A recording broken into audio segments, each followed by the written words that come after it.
ओम।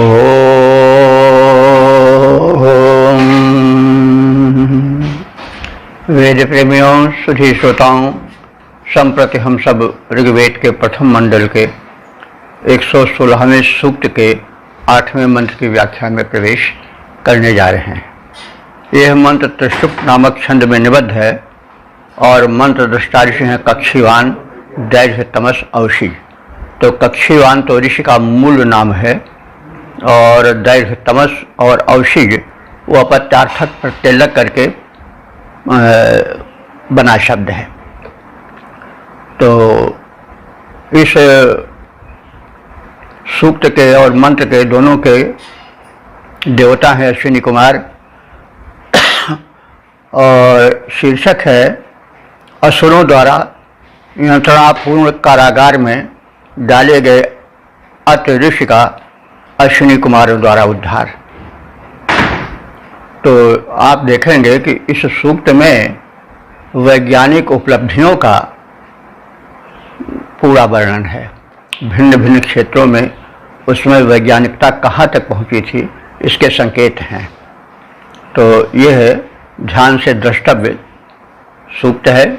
सभी मंत्र एक वैज्ञानिक उपलब्धि से संबंधित हैं। कोई न कोई वैज्ञानिकता प्रत्येक मंत्र में है। तो अब सर्वप्रथम इस मंत्र का पाठ हो जाए। ओम हिमेनाग्निं घ्रंसमवारयेथां पितुमतिमूर्जमस्माधत्तं ऋवीषे अत्रिमश्विनावनीतमुन्निन्नथु सर्वगणं स्वस्ति। शब्दार्थ से परिचय प्राप्त करें। अश्विना, हे दोनों अश्विनी कुमारों। घ्रंसम अग्निम, घ्रंसम अग्निम कहते हैं धधकाई हुई अग्नि को, और तुषाग्नि को कहते हैं भूसी की आग को। तो प्रसंग यह है, पहले जान लें कि ये एक अत्र ऋषि थे और देवों में असुरों में चिरकालिक संघर्ष चल रहा था। तो असुर शक्तिशाली तो थे ही, वे जो वैज्ञानिक बुद्धि वाले तपस्वी ऋषि मुनि थे आर्यों के, जैसे अत्रि आदि हैं, तो उनको वे सताते थे, कारागार में डाल देते थे, यंत्रणा देते थे। तो जैसे पहले कहा जा चुका है कि जो आर्य थे वे दैवी सभ्यता के जो अंतर्ग्रही प्राणी थे आए हुए, जिनका मुख्य आवास हिमालय था, हिमालय को देवभूमि कहा जाता है, उनसे यह संपर्क साधे और उनकी वैज्ञानिक उपलब्धियों से उनकी मैत्री का लाभ लिया। तो ये सब आप प्रत्येक मंत्र में देखेंगे और इस तरह से उसकी अवधारणा, सुस्पष्ट अवधारणा अथवा क्लियर कॉन्सेप्शन अपने मन में रखेंगे तो अर्थबोध में अधिक सहायता होगी। तो हे अश्विनी कुमारों, अश्विनी कुमारों की जो सहायता थी इसमें इन्होंने कृत्रिम वर्षा किया था। कृत्रिम वर्षा आज होती है, प्रयोग होता है, कृत्रिम बादल बनाए जाते हैं। तो जो ये देव सभ्यता थी वो काफ़ी विकसित थी और उसका आश्रय लिए थे आर्य सभ्यता के लोग, ऋषि मुनि। तो पहले उनसे संपर्क हुआ तो उसके परिणाम क्या हुए वही बताया जा रहा है कि एक बार असुरों ने अत्रि मुनि को कारागार में डाल दिया था। वो बड़ा यंत्रणापूर्ण कारागार था। उसमें तुषाग्नि माने भूसी की आग, वो बड़ी दाहक होती है, उससे आदमी जलता भी नहीं और उसी में झुलसता रहता है गर्मी से, ऊष्मा से। तो उस तुषाग्नि में चारों ओर से जला करके उनको संतप्त किया, पीड़ित कर रहा था। तो वही प्रसंग है कि ध्वंसम अग्नि यानी तुषाग्नि की धधकती आग में हिमेन अवारये थाम, तुम दोनों ने, हिमेन माने शीतल जल की वर्षा अथवा हिम ओले से भी हम मान सकते हैं, कृत्रिम तुमने बादलों की सृष्टि की उस स्थान पर, और क्या किया कि ओले की वृष्टि किया, और उसके कारण रिबीसे अवनीतम अत्रिम, रिबीस कहते हैं अंधेरे कारागृह को, ऐसा यंत्रणापूर्ण कारागृह हो जिसमें कि अंधकार छाया हुआ हो, और उस अंधकार में चारों ओर से तुषाग्नि जला दी गई थी। तो वही प्रसंग है कि रिबीसे अवर्णितम अत्रिम, अंधेरे कारागृह में अवर्णितम डाले गए अत्र को, सर्वगणम माने उनके सभी सहयोगियों के साथ, अनुयायियों के साथ। तो असुरों ने अत्रि मुनि को और उनके अनुयायियों को तथा कथित अंधकारपूर्ण कारागृह में डाल दिया था। तो वही बात है कि सर्वगणम माने सभी सहायकों समेत, अनुयायियों समेत। तो स्वस्थ उत निन्यथु, हे शनि कुमारो, तुमने स्वस्थ माने बड़ी सुरक्षा, बड़े कल्याणपूर्ण ढंग से, सुरक्षित ढंग से, निन्यथु माने तुम दोनों ने उनको ऊपर उस कारागृह से निकाल करके बाहर किया। असमें, और इसके साथ ही साथ तुमने इस प्रयोजन के सिद्ध हो जाने के बाद, यानी उनको कारागार से मुक्त करने के बाद और कृत्रिम वर्षा द्वारा उस धधकती तुषाग्नि को बुझा देने के बाद क्या किया कि अब उनको ऊर्जास्वल बनाने की आवश्यकता थी। वो ठठरी में रह गए थे, बड़े दुर्बल हो गए थे, तो तुमने ऐसा किया कि उनके लिए पितुमतीम ऊर्जम धत्तम, ऐसे पदार्थ, ऐसे भोज्य पदार्थ प्रदान किए जो कि पितुमती माने पालन करने वाले, वो वही है, पा धातु से बना है, पितुमतीम ऊर्जम, ऊर्जम जो कि पोषण ऊर्जा, यानी पोषण पूर्ण था और ऊर्जा से भरा हुआ था, पोषित करने वाली ऊर्जा से भरा हुआ था। ऐसे अन्न को अधत्तम माने उन्हें प्रदान किया और इस प्रकार से हृष्य पुष्ट किया। तो इस प्रकार से हे अश्विनी कुमारों, तुम दोनों ने बड़ा उपकार किया ऋषियों के साथ, अत्रि ऋषि के साथ, उनके अनुयायियों के साथ, और उन अत्रि ऋषि और उनके अनुयायियों को स्वराज्य हेतु आंदोलनशील तथा कथित ऋषियों को, जो कि अंधेरे यानी अंधेरे कारागृह में डाल दिए गए थे और उनके चारों ओर तुषाग्नि यानी भूसी की आग सुलगा दी गई थी, और वो बड़े संतप्त हो रहे थे, बड़ी ताड़ना पा रहे थे। तो इस प्रकार से असुरों द्वारा कारागृह में डाले गए अत्रि ऋषि और उनके अनुयायियों को तुमने बर्फ या ओले की वृष्टि की, कृत्रिम वृष्टि की, और शीतल जल और ओले की वृष्टि द्वारा तुमने उस अग्नि को शांत किया और अनुयायियों समेत अत्रि को उस कारागृह से मुक्त किया, और दुर्बल पड़ गए उन सबको तुमने पुष्टिकारक और बलवर्धक अन्न प्रदान कर हृष्ट पुष्ट बना दिया। यह तुम्हारा बड़ा उपकार था, तुम्हारी वैज्ञानिक बुद्धि को नमन है।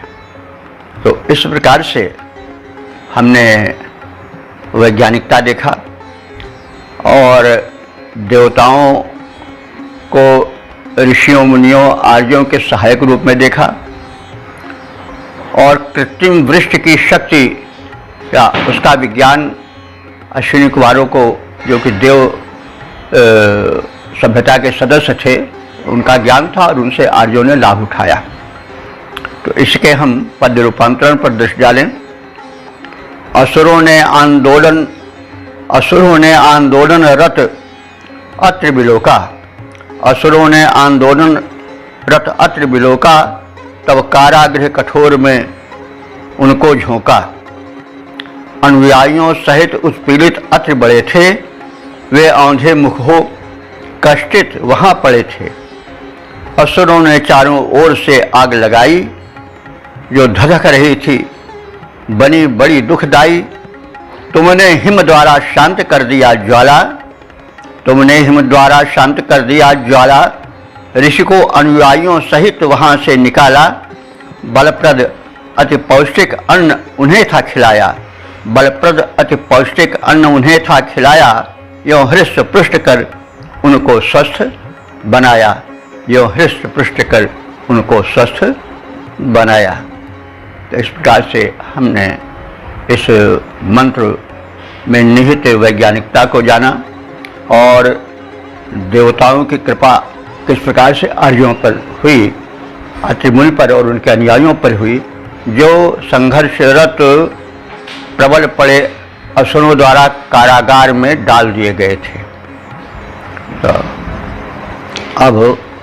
अब इसको प्राणायाम साधना से जोड़ा जा सकता है, लेकिन हमें उपयुक्त ही अर्थ समझ पड़ रहा है, क्योंकि जो है एक घटना बताई जा रही है, तो यह सीधा साधा अर्थ है और यह तर्कसंगत है मेरे विचार से।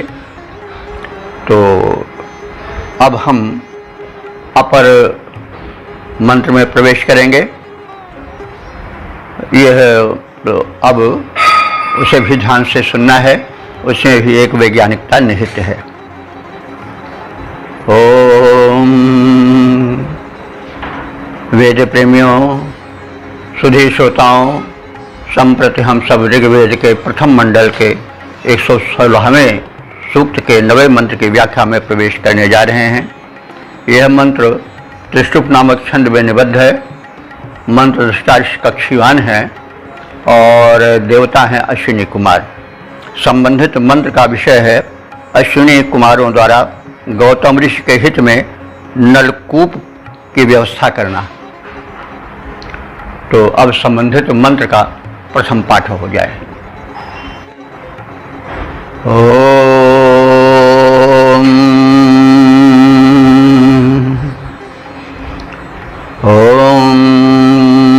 परावतम ना सत्यानुदेथा मुच्चाबुघ्नं चक्रथुर्जिह्मवारं क्षरन्नापो नापायनाय राये सहस्राय दृश्यते गौतमस्य।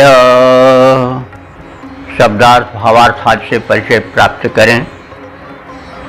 ना सत्या, हे सत्य को न छोड़ने वाले अश्विनी कुमारों। तो सत्य को सदैव प्रकट करते रहे। सत्य से अर्थ केवल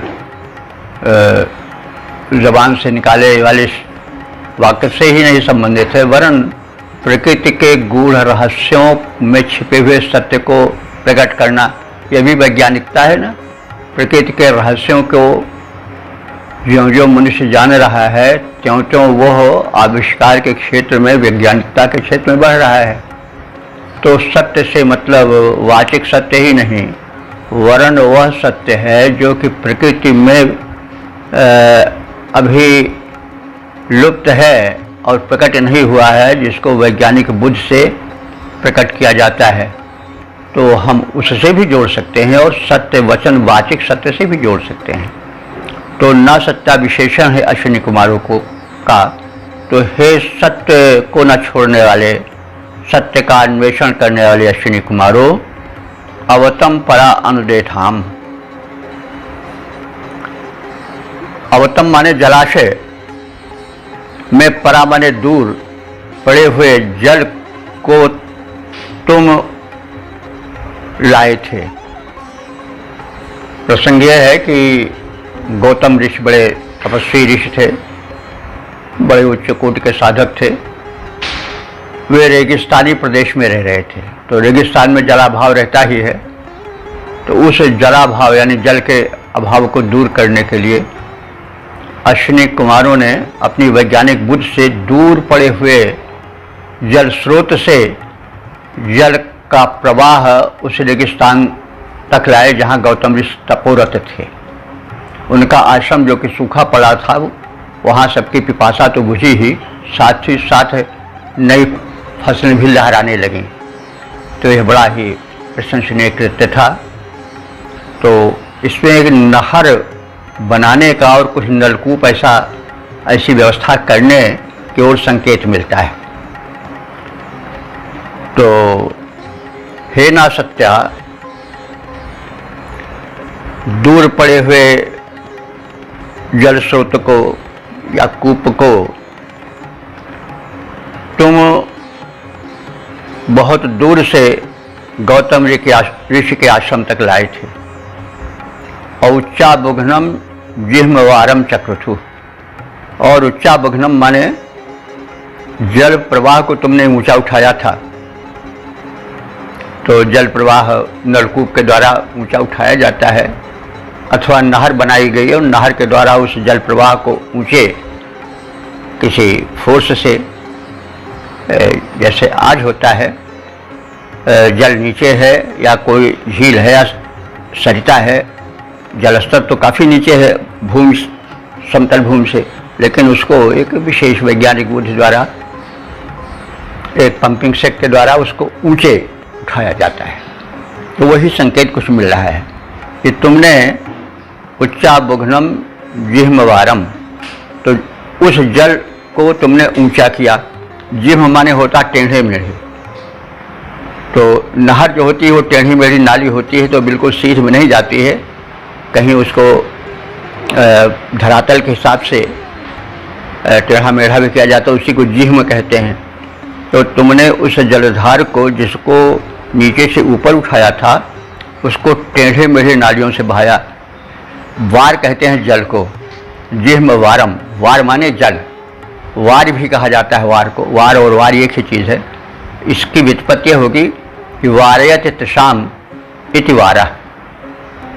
तो यहाँ पर यह जो वार शब्द है बड़ा ही प्रासंगिक है, क्योंकि पिपासा बुझाने का कार्य हो रहा है। मरुस्थल में जो प्यासे मर रहे थे, फसलें सूख गई थीं और लोग पिपासाकुल थे, तो वहाँ पर तुमने वार माने वार, हमने कहा ना वार और वार एक ही चीज़ है।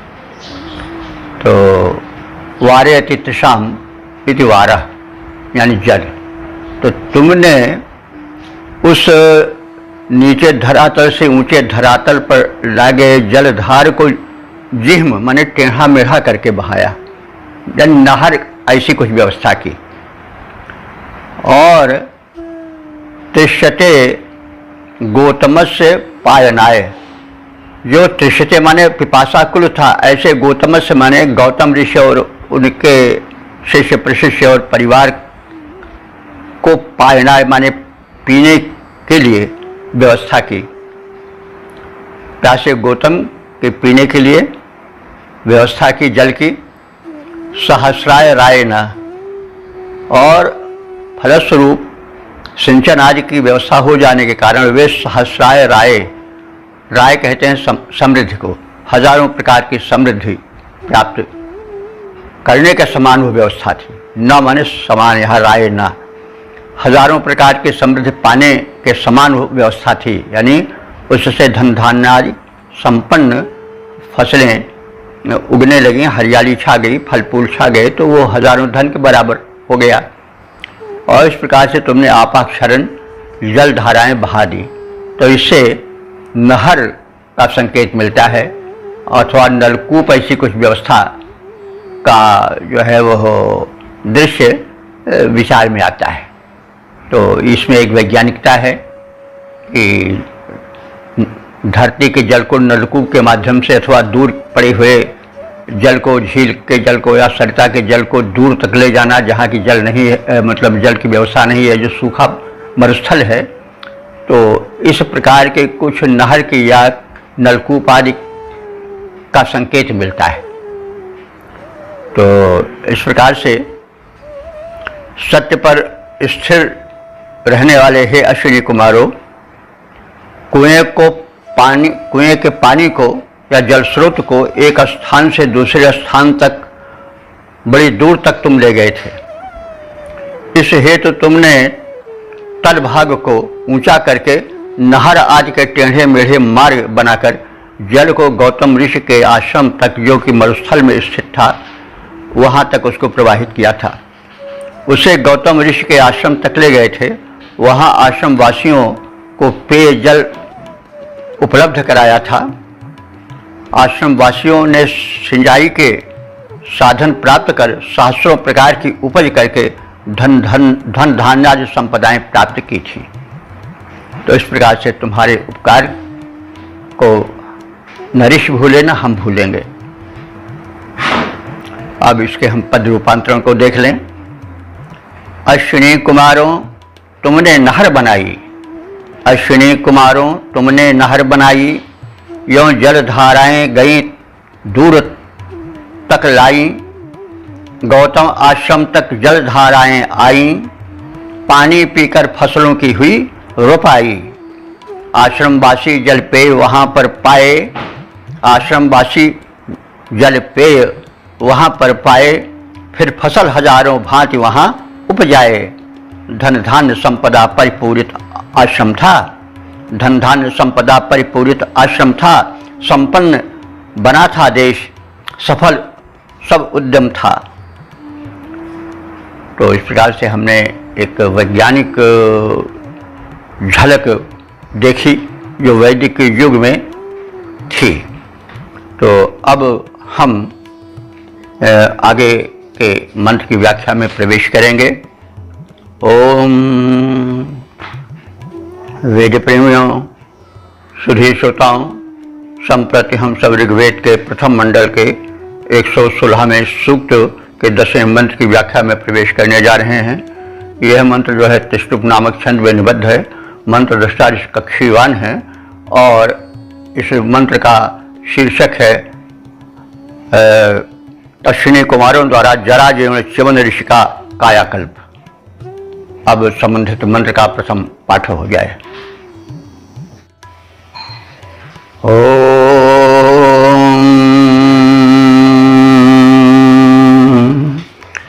युजुरुषो न सत्योत वव्रिं प्रामुञ्चतं द्रापिमिव च्यवनात् प्रातिरतं जहितस्यायुर्दस्रादिपतिमकृणुतं कनीनाम्।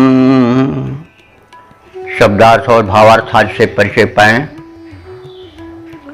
दस्रा ना सत्या, ये अश्विनी कुमारों का विशेषण है।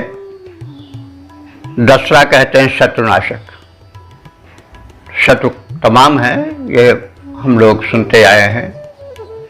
शत्रु रोग का भी शत्रु, रोग शोक भी शत्रु है और तरह तरह के जो हैं वो सब शत्रु ही हैं। आप अपने पराये रोग शोक, मानसिक रोग, काम क्रोध लोभ आदि ये सब शत्रु ही हैं। तो ये जो दिव्य शक्तियाँ हैं वो तमाम शत्रुओं से मुक्त कराती हैं। हम कभी कभी कुंठा में भी पीड़ित होकर बड़ा कष्ट उठाते हैं। जितना कष्ट हमें सही रूप में शत्रु माने जाने वाले नहीं देते, उससे ज़्यादा कुढ़न और कुंठा होती अपनों से कभी कभी, और उससे भी होती अपने भीतर और जो काम क्रोध लोभ आदि ईर्ष्या द्वेष छल कपट दंभ आदि हैं, वे भी बड़ा कष्ट देते हैं, मानसिक त्रास देते हैं। साथ साथ उनसे जो परिणाम होता है वो भी कष्टकर होता है। तो रोग शोक तो कष्टकर ही हैं। तो इस तरह से हमको जहाँ पर शत्रु का अर्थ आवे वहाँ पर उसका विस्तार पूर्वक अर्थ लेना चाहिए और उन सभी शत्रुओं से सावधान रहना चाहिए। तो दस्रा ना सत्या, हे शत्रु नाशक। ना सत्या माने असत्य का सहारा न लेने वाले, अथवा जो विविध सत्य हैं प्रकृति में उनको वैज्ञानिक बुद्धि से प्रकट करने वाले। तुम दोनों हो, ऐसे तुम दोनों ने जो कार्य किया उसका वर्णन किया जा रहा है कि जुजुरुषा, जरा, जुजुरुषा कहते हैं जरा जीर्ण को। जुजुरुषा माने जरा जीर्ण। ये कौन थे? च्यवन ऋषि का प्रसंग आ रहा है। तो च्यवन के विषय में बहुत लोग परिचित हैं, संभवतः हमारे ख्याल से च्यवनप्राश से जो परिचित हैं वो च्यवन से भी परिचित है। तो च्यवन ऋषि जो थे उनके संदर्भ में लेकर अश्विनी कुमारों की कमनीय कीर्ति का वर्णन किया जा रहा है कि जो च्यवन ऋषि थे वो जुजुरुषु जरा से जीर्ण शीर्ण हो गए थे। ऐसे च्यवन ऋषि की जिनकी चमड़ी झूल गई थी और उनकी झूली हुई चमड़ी को तुमने ऐसी सुदृढ़ कर दिया अपने औषधीय प्रयोगों से, रासायनिक प्रयोगों से, कि ऐसी वो चमड़ी समझ पड़ने लगी कि जैसे वो चमड़ी हट गई हो, और जैसे कोई द्रापि कहते हैं कवच को, ये वो मान्यता है। जैसे कोई कवच पहने रहे और कवच शरीर से चिपकी हुई थी, बिल्कुल उसी का अंग बन गई थी, लेकिन कवच को निकाल कर रख देने में कोई कष्ट नहीं होता है। तो वैसे ही उस झूली हुई चमड़ी को वृद्धावस्था के कारण तुमने ऐसा उतार दिया, मतलब उसको कहीं खींचा नहीं बल्कि प्रयोगों द्वारा, औषधीय रासायनिक प्रयोगों से उसको ऐसे उतार दिया, ऐसा प्रतीत हो रहा था जैसे कि कोई कवच उतार कर रख दे और स्वाभाविक शरीर सामने आ जाए, प्राकृतिक शरीर आ जाए। तो द्रापे में वो कवच की तरह तुमने उतार कर रख दिया उनकी झूली हुई चमड़ी को, यानी उसको खींचा नहीं बल्कि उसको रासायनिक प्रयोग से नया रूप दे दिया। और इस प्रकार से वाब्रिम प्रअमुंचतम, तुम दोनों ने उनको, वाब्रिम कहते हैं बुढ़ापे के कष्ट को, उससे प्रअमुंचतम मुक्त कर दिया। उत माने और, जहित से आयु, जहित कहते हैं मतलब परित्यक्त को, जहित से आयु, उस परित्यक्त च्यवन की आयु को। परित्यक्त से मतलब क्या हुआ कि जिसको असाध्य समझ करके पुत्र परिवार ने छोड़ दिया था। तो इतने जराजीर्ण हो गए थे, इतने वो लाचार बन गए थे कि पुत्र परिवार ने भी उनका साथ छोड़ दिया था। तो भैया देख लो, ये त्रिगुण साक्षी संसार है, ये मत भूलो कि सतयुग में गलत काम नहीं होता था। अरे उस समय भी आज ही की तरह पुत्र परिवार वाले माता पिता को उपेक्षित कर देते हैं। तो च्यवन ऋषि की वही दशा थी। इस तरह से वो गलितांग हो गए थे कि वे जहित हो गए थे, माने परित्यक्त हो गए थे, पुत्र परिवार ने उनको उपेक्षित कर दिया था। ऐसे च्यवन ऋषि को तुमने क्या किया कि प्रति अतिरितम, तुम दोनों ने उनको दीर्घ जीवी बना दिया और स्वस्थ बना दिया। आतइत, और इसके पश्चात यानी तदुपरांत कनीनाम पतिम अकृतम, जब वो जवान हो गए तो फिर अब जवान को युवती भी चाहिए, तो इसलिए कनीनाम, कनी नाम कहते हैं कन्याओं का अथवा कमनीय रमणियों का, पतिम अकृतम, पति भी बना दिया, यानी वो विवाहित हो गए। और कहाँ चमड़ी झूल गई थी और कहाँ वो ऐसे युवक बन गए कि विवाह भी कर लिए और तरुणी के सेवन योग्य बन गए। तो यह आपके रासायनिक प्रयोग की महिमा थी। च्यवनप्राश के विषय में हम लोग जानते ही हैं, उसके कहने की आवश्यकता नहीं। तो अश्विनी कुमारों ने च्यवनप्राश के नुस्खे दिए थे, बनाए थे उसको, और उससे यौवन मिल गया था च्यवन ऋषि को। तो आज भी च्यवनप्राश में शक्य है, लेकिन च्यवनप्राश में सही रीत से उसका निर्माण नहीं हो पाता है। जितनी औषधियाँ चाहिए वो मिल नहीं पाती। फिर औषधियों में अब वो बल नहीं रह गया जो पहले था। पहले औषधियों में इतना बल था कि महाभारत आज युद्ध होते थे तो युद्ध में शत विक्षत लोग होते थे, लेकिन कुछ एक ऐसा जल का संचय या कुछ कठौता ऐसा कूप ऐसा बनाया गया था कि उसमें बैठ जाते थे घायल योद्धा और वो फिर दूसरे दिन लड़ने के योग्य बन जाते थे। तो उस समय के औषधियों में स्वाभाविकता थी, अधिक गुण था। आज जैसे अन्न के गुण खत्म हो गए हैं प्रदूषित वातावरण में, वैसे औषधियाँ भी अब अल्प शक्ति वाली हो गई हैं। वो प्रारंभिक शक्ति नहीं रही, वो संजीवनी रही कि जो व्यक्ति को अमर बना दे या वृद्ध से जवान बना दे। बहरहाल च्यवनप्राश उन्हीं च्यवन से संबंधित था और अश्विनी कुमारों द्वारा उसका नुस्खा बनाकर उसे तैयार किया गया था। तो इस प्रकार से वही प्रसंग संकेतित है कि जहितस्य च्यवनस्य परित्यक्त च्यवन के आयु प्रअतिरितम की अवस्था तुमने बढ़ा दी थी, दीर्घ बना दी थी, दीर्घजीवी बना दिया था। आत इत और इसके पश्चात कनी नाम पतिम अकृणत, उनको युवतियों का पति बना दिया था, यानी वे विवाह करने के योग्य हो गए थे, विवाह किए भी। तो सुकन्या से मिलता है, पौराणिक की सुकन्या नाम राज कन्या से उनका विवाह हुआ था। तो इस प्रकार से सत्व संहारक सत्यनिष्ठ हे अश्विनी कुमारों, तुम दोनों ने जराजीर्ण च्यवन ऋषि को कवच उतारने के समान ही बुढ़ापे की जीर्ण शीर्ण काया को उतारकर तरुण बना दिया था।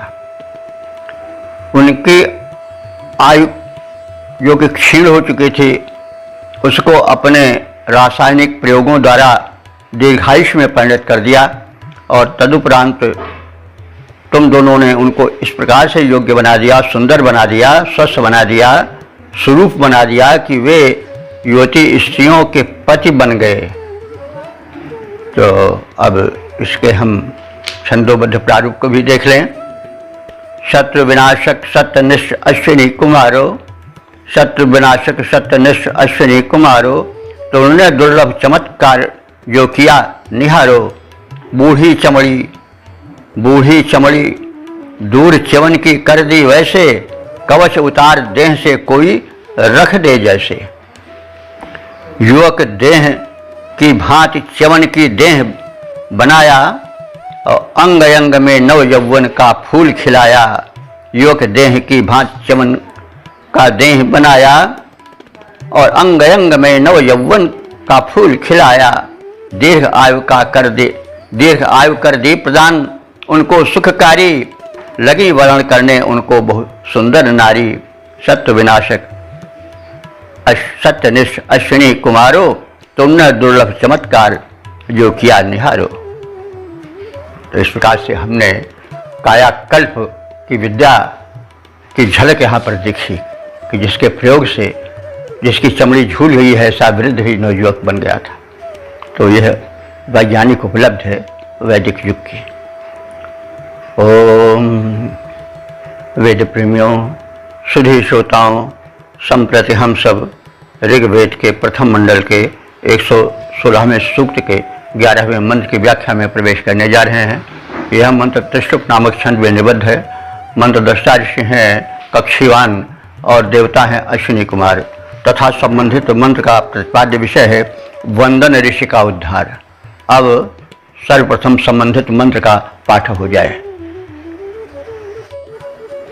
ओम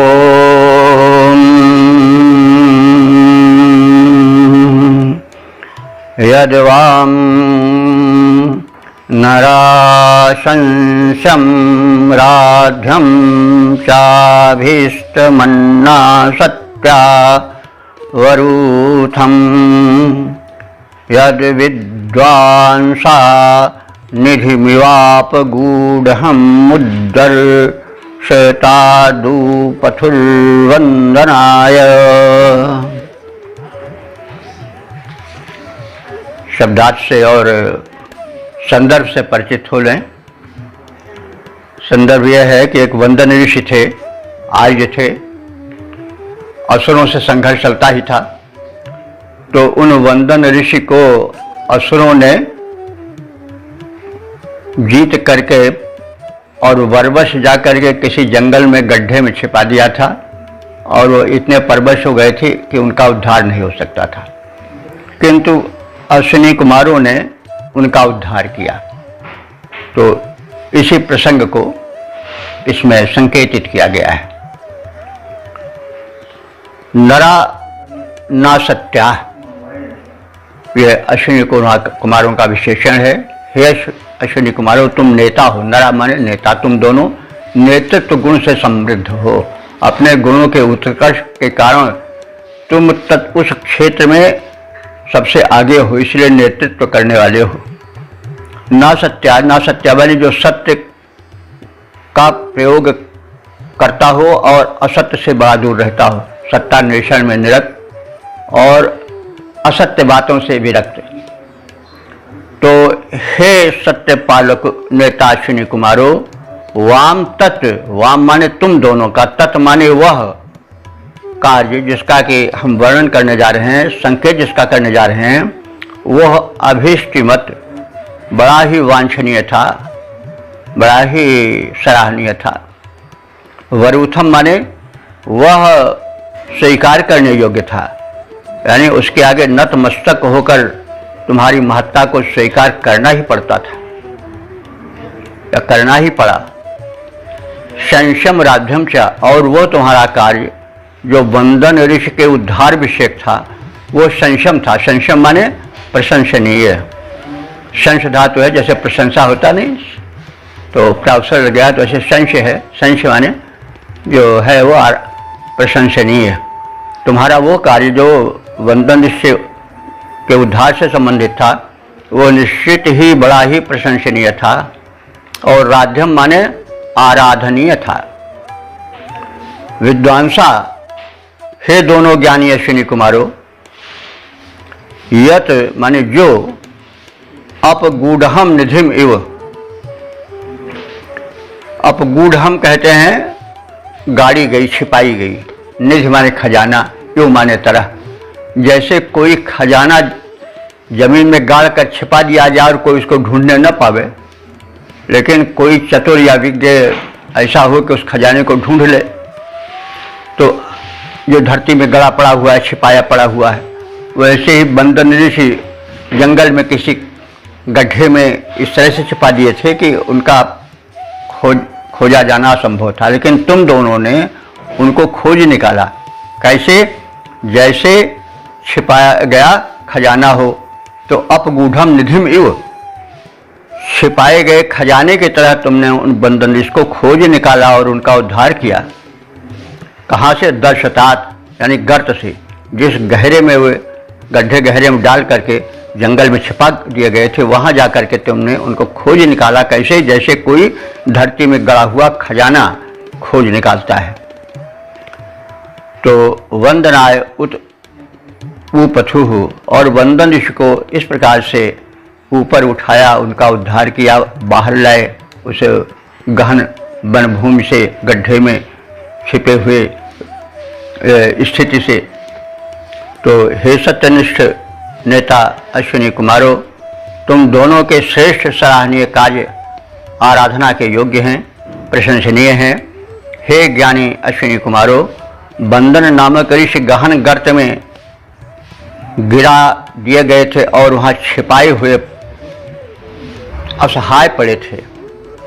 उन्हें तुम दोनों ने गड्ढे से खोज निकाला और उनका उद्धार किया। जैसे कोई गड़े खजाने को बाहर निकाल लाता है, वैसे ही तुमने यह कार्य किया। तो तुम इसके लिए, तुम्हारी यह बुद्धि, परोपकारिणी बुद्धि, शोधपरक बुद्धि सराहनीय है। इसका हम पद रूपांतरण रूप भी देख लें। सत्यनिष्ठ नेता अश्विनी कुमारो, सत्यनिष्ठ नेता अश्विनी कुमारो, श्रेष्ठ परम स्तुत्य तुम्हारे कृत्य निहारो, श्रेष्ठ परम स्तुत्य तुम्हारे कृत्य निहारो। वंदन ऋषि का कष्ट कठिन था, तुमने टाला, गहन गर्त में पड़े हुए थे, उन्हें निकाला। यह सत्कृत सहर्ष किया था तुमने वैसे, और गड़े खजाने को निकालता कोई जैसे, गड़े खजाने को निकालता कोई जैसे। यह सत्कृत सहर्ष किया था तुमने वैसे, सत्यनिष्ठ नेता अश्विनी कुमारो, शेष परम अस्तुत तुम्हारे प्रीत निहारो। इस प्रकार से हमने अश्विनी कुमारों के परोपकारी बुद्धि और शोधपरक बुद्धि से परिचय प्राप्त किया। ओम वेद प्रेमियों, सुधी श्रोताओं, संप्रति हम सब ऋग्वेद के प्रथम मंडल के 116वें सूक्त के 12वें मंत्र में प्रवेश करने जा रहे हैं। यह मंत्र त्रिष्टुप नामक छंद में निबद्ध है। मंत्र दृष्टा ऋषि हैं कक्षीवान और देवता हैं अश्विनी कुमार। संबंधित मंत्र का शीर्षक है दधीच और अश्विनी कुमारों में परस्पर आदान प्रदान। प्रसंग यह है कि च्यवन ऋषि का शीर्ष कर्तन हो गया था, धड़ से सिर अलग हो गया था, लेकिन तुमने अंग प्रत्यारोपण करके उनके कटे हुए सिर को जोड़ा था और इसके बदले च्यवन ऋषि ने तुमको मध्य विद्या दी थी, वो ब्रह्म विद्या है। तो इस प्रकार से ज्ञान का जो है वह एक दूसरे को प्रदान करने की प्रक्रिया की ओर संकेत है। जो इससे प्रतीत होता है कि जो देव सभ्यता के सदस्य थे उनकी वैज्ञानिक बुद्धि बड़ी तेज थी, लेकिन जो आर्य साधक थे, ऋषि थे, उनकी आध्यात्मिक बुद्धि बहुत बड़ी थी। इसीलिए तो उन्होंने अध्यात्म विद्या का संदेश दिया अश्विनी कुमारों को। अध्यात्म विद्या, उसी को यहाँ मधु विद्या कहा गया है। तो अब हम उस मध्य विद्या के विषय में भी बता देंगे मध्य विद्या है क्या। तो तब तक हम उसके शब्दार्थ से परिचय प्राप्त कर लें, भावार्थ छंदोबद्ध रूपांतरण देख लें। तो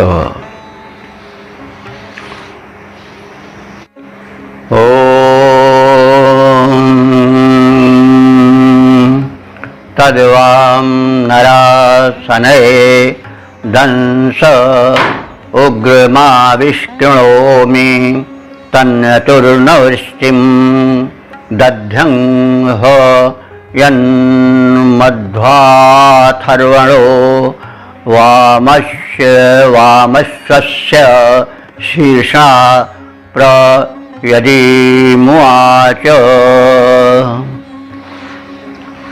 शब्दार्थ से परिचय प्राप्त करें। नरा ना सत्या, नरा माने नेतृत्व गुण संपन्न, असत्य से दूर रहने वाले सत्य के अन्वेषक अश्विनी कुमारों। वाम तत् तुम दोनों का वह, वाम तुम दोनों का तत् माने वह जो अभी बताया जाएगा। वो कार्य क्या है? अभिष्ट मत वांछनीय कर्म था, आवश्यक था, और वरुथम माने अपने आचरण की श्रेष्ठता के कारण स्वीकार करने योग्य यानी अनुकरणीय था। सत्यम माने तो हम यह भी देख लें कि वो प्रशंसनीय कार्य तो था ही, साथ ही साथ हे नरा, हे नेतृत्व कर्ता अश्विनी कुमारों, तद्वाम तुम दोनों का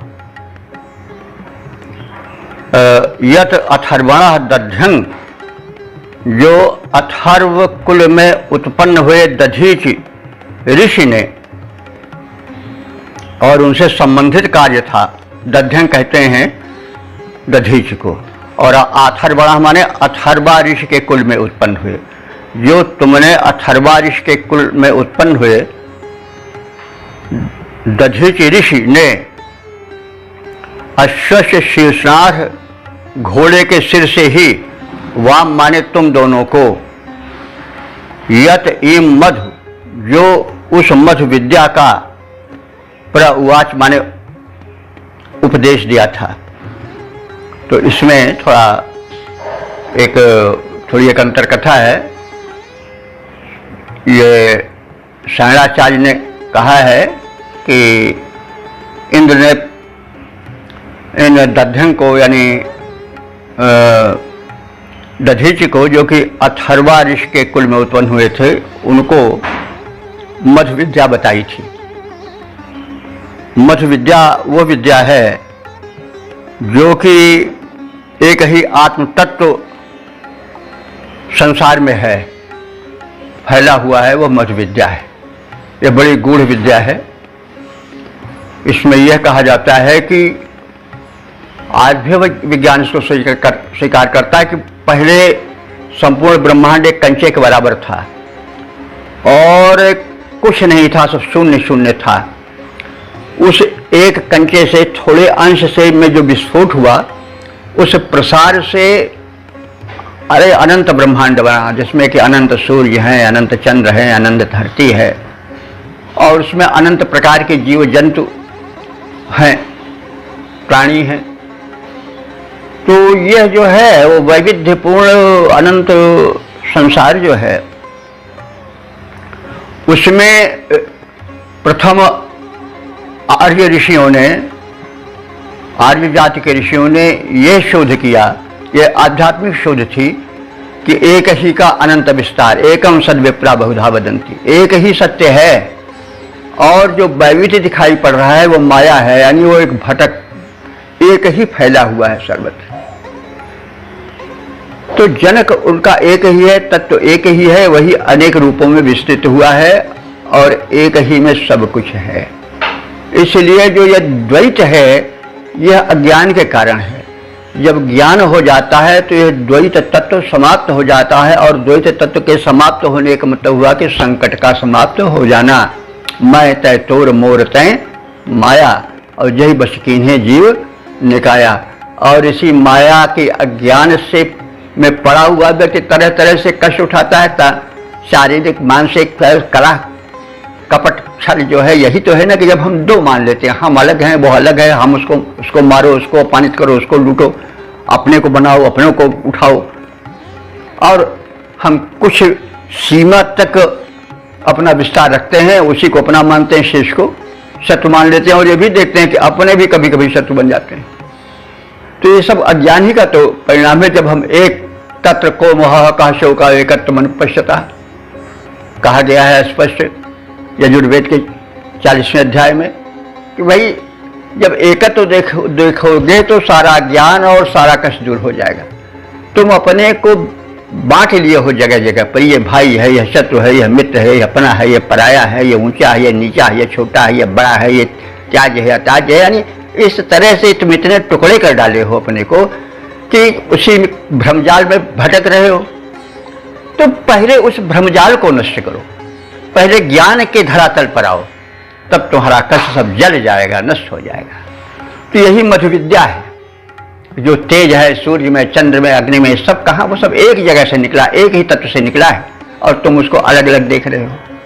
सब कुछ एक ही का है, अनंत विस्तार, यही मध्य विद्या है। तो इस मंत्र में यह बताया गया है कि मध्य विद्या आर्य ऋषियों की खोज है, आर्ष अन्वेषण है। और वैज्ञानिक भौतिकता में जो देव सभ्यता के सदस्य थे वो अधिक बढ़े चढ़े हुए थे। तो उनको जब सम्मिलन हुआ दोनों सभ्यताओं का, तो आर्ष सभ्यता के ज्ञानियों ने उन देव सभ्यता के सदस्यों को, अश्विनी कुमार जैसे थे, उनको अध्यात्म विद्या का संदेश दिया, वही मध्य विद्या है। और उनसे जो उनका शोध है प्रकृति के भौतिक क्षेत्र का, उससे लाभ उन्होंने उठाया। दोनों के मिलने से आदान प्रदान हुआ विचारों का और जो एक दूसरे की उपलब्धियां थी उसका। तो यही संकेत है इसमें। तो कहा जा रहा है कि अश्वस्य शीर्षण भी, यानी घोड़े के सिर को लगा दिया। प्रत्यारोपण, अंग प्रत्यारोपण का उदाहरण है कि जो अथर्वा कुल उत्पन्न दधीचि ऋषि थे, उनका सिर छिन्न हो गया था, उसमें तुमने अश्व का सिर प्रत्यारोपित किया। तो इससे ये कहा जा सकता है कि अश्व माने शक्तिशाली भी होता है। अगर हम थोड़ा और नजदीक से जानना चाहें तो ये कह सकते हैं अश्व माने शक्तिशाली, यानी शक्तिशाली विचारशील मस्तिष्क को रख दिया। घोड़े को क्या जरूरत थी, तो या घोड़े के आकार का कुछ उससे रहा होगा, बनावटी से रहा होगा, कुछ रहा होगा, या कोई अश्व कहते हैं एनर्जी को, शक्ति को भी कहते हैं। शक्ति का मापन अश्व शक्ति हार्स पावर से किया जाता है। तो तुमने अधिक सक्षम मस्तिष्क का प्रत्यारोपण कर दिया दध्यंग यानी दधीचि ऋषि के शरीर पर। अब दधीचि ने उसका प्रतिदान क्या किया? उन्होंने आपको मध्य विद्या दी, अध्यात्म विद्या प्रदान की। तो इस प्रकार से प्रवाच यह प्रवचन हुआ किसके द्वारा? दध्यंग यानी दधीचि द्वारा उस मधु विद्या का। यत एवं मधु, मधु माने मधु विद्या, शहद नहीं, मधु विद्या माने अध्यात्म विद्या। और मधु विद्या का, अध्यात्म विद्या का उपदेश दिया उस उपकार के बदले इसने च्यवन ऋषि ने। तो इस प्रकार से परस्पर आदान प्रदान हुआ ज्ञान का। एक ने भौतिक ज्ञान दिया, अंग प्रत्यारोपित किया, तो दूसरे ने उसको अध्यात्म विद्या का दान दिया। अध्यात्म विद्या भी कम, ये भी आर्यों की शोध थी कि एक ही तत्व है भैया, दो है नहीं, एक को हम बहुत श्याम, एक ही बहुत हुआ है। तो यह भी एक बहुत बड़ी खोज है। तो यह उपदेश दिया अश्विनी कुमारों को। और तन्यतु माने तन्यतु वृष्टि ना, तो जैसे घन गर्जन है, तन्यतु माने घन गर्जन हो, और घन गर्जन वृष्टि की सूचना देता है और वृष्टि करता है, उसी प्रकार से मुझ कक्षवान ऋषि ने उस वृत्तांत को बरसाया, उस वृत्तांत का संकेत किया और उसको स्पष्ट किया। सने आभिक्रोमी, और मैं ऋषि उसको जन सेवा हेतु प्रकट करता हूँ। सने माने जन सेवा हेतु, आभिक्रोम माने प्रकट कर रहा हूँ। आविष्करोमी, वही आविष्क माने प्रकट करना। तो हे नेता अश्विनी कुमारो, अथर्व कुलोत्पन्न दधीचि ऋषि ने अश्व के सिर से ही तुम दोनों को इस मधु विद्या का ज्ञान दिया था। तुम दोनों ने उस प्रशस्त उग्र कर्म को, तुम दोनों के उस प्रशस्त उग्र कर्म को जो तुमने मस्तिष्क यानी सिर प्रत्यारोपण के रूप में दिखाया था, अंग प्रत्यारोपण के रूप में दिखाया था, और जो मधु विद्या का आदान प्रदान हुआ था, उस कृत्य को मैं ऋषि कक्षीवान वैसे ही प्रकट करता हूँ जैसे घन गर्जन आसन्न वृष्टि को प्रकट करता है। जब खूब गरज तर्ज के साथ वर्षा होने लगती है तो बड़ा आनंद आता है। तो जैसे घन गर्जित करके वृष्टि प्रदान करता है, वैसे मैं इस कृत्य को, इस प्रशंसनीय कर्म को प्रकट कर रहा हूँ। कैसे? अपने मंत्रों की बौछार द्वारा, यानी मंत्र रचना करके। तो हे नेता अश्विनी कुमारो, अथर्व कुलोत्पन्न दधीचि ऋषि ने अश्व के सिर से ही तुम दोनों को इस मधु विद्या का ज्ञान प्रदान किया था। तुम दोनों के उस प्रशस्त कर्म को हम वैसे ही मंत्रों द्वारा प्रकट कर रहे हैं, यानी हम ऋषि वैसे ही, हम कक्षीवान उसको वैसे ही प्रकट कर रहे हैं मंत्रों के द्वारा, जैसे कि घन गर्जन आसन्न वृष्टि को प्रकट करता है। तो अब इसके पद रूपांतरण पर दृष्टि डालें। हे अश्विनी कुमारो, तुमने मधु विद्या का ज्ञान लिया था। हे अश्विनी कुमारो, तुमने मधु विद्या का ज्ञान लिया था। ऋषि दधीचि ने अश्व वदन से तुमको उसका दान दिया था। इस प्रसंग में सिर प्रत्यारोपण तुमने कर डाला था। दुष्कर उग्र प्रचंड कार्य था, चकित बनाने वाला था। उत्कट दुष्कर उग्र प्रचंड कर्म था, चकित बनाने वाला था। देता वृष्ट सूचना जैसे घन निज गर्जन के द्वारा मैं ऋषि हूँ प्रकटित कर दूंगा। यह सब निज वर्णन द्वारा शल्य कर्म कौशल को तुमने इस प्रकार जो प्रकट किया था, शल्य कर्म कौशल को तुमने इस प्रकार जो प्रकट किया था। हे अश्विनी कुमारो, तुमने मधु विद्या का ज्ञान लिया था।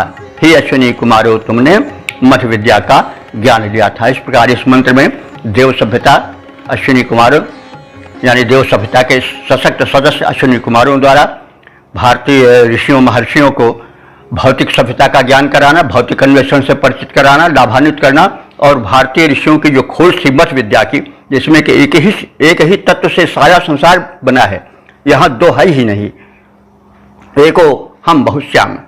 तो इस भावना से उत्प्रेरित अध्यात्म ज्ञान था जो कि ऋषियों का अन्वेषण था, उससे परिचित हुए अश्विनी कुमार, और यह दोनों जो परस्पर विनिमय है यह बड़ा प्रशंसनीय है, और इसका परिचय हमने इस मंत्र में प्राप्त किया। ओम शम।